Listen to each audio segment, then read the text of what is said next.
Round 1 এক number রাউন্ডের জন্য আমাদেরকে যেটা করতে হবে সেটা হচ্ছে এখানে বলেছে আপনি একটা সার্কেল বানিয়ে নেবেন, সেটা আপনি চেইন করেও নিতে পারেন অথবা ম্যাজিক সার্কেল করতে পারেন, আপনার ইচ্ছা। এখানে কোনো কিছু বলছে না, আমি ম্যাজিক সার্কেল প্রিফার করি, সো ম্যাজিক সার্কেল করে নিচ্ছি। ম্যাজিক সার্কেল করে নিলাম।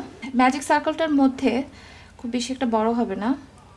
ম্যাজিক সার্কেলটার মধ্যে আমরা এখন করব 16 সিঙ্গেল ক্রোশে। সো 16 1 2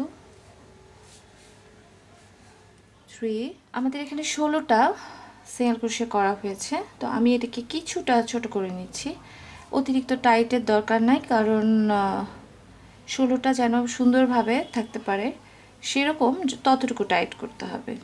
প্রথম চেইন যেটা আছে আমাদের, প্রথম যে সিঙ্গেল ক্রোশেটা আছে সেই সিঙ্গেল ক্রোশেতে আমি একটা স্লিপ স্টিচ করে এটাকে জয়েন করে নিয়েছি। করার পরে এখানে প্যাটার্নে বলা আছে যে প্রথম স্টিচটাকে আপনাকে করতে হবে চেইনলেস ডাবল ক্রোশে।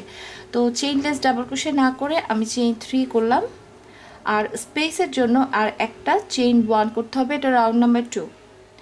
চেইন 1 করতে হবে, মোট আমি 4 চেইন করেছি। করার পরে নেক্সট যে স্পেসটা আছে, এই চেইন 1 যেটা আমি এইমাত্র করলাম, এটা এই চেইন 4, এটা আমার একটা ডাবল ক্রোশে প্লাস একটা চেইন 1 হিসেবে কাউন্ট হবে। সো প্রথম স্টিচটাকে আপনি বাদ দিচ্ছেন, যেহেতু ওখানে আমরা চেইন 3 করে ডাবল ক্রোশে করে নিয়েছি। নেক্সট স্টিচে আমরা একটা ডাবল ক্রোশে, চেইন 1, তারপরের stitch double crochet,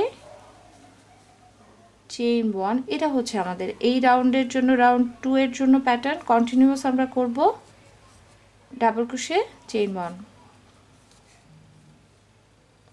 double crochet, chain 1। প্রথম যে চেইন 3টা আমরা করেছি, এই চেইন 3তে 1 2 3 নাম্বার চেইনে একটা স্লিপ স্টিচ করে এটাকে জোড়া দিয়ে দিতে হবে।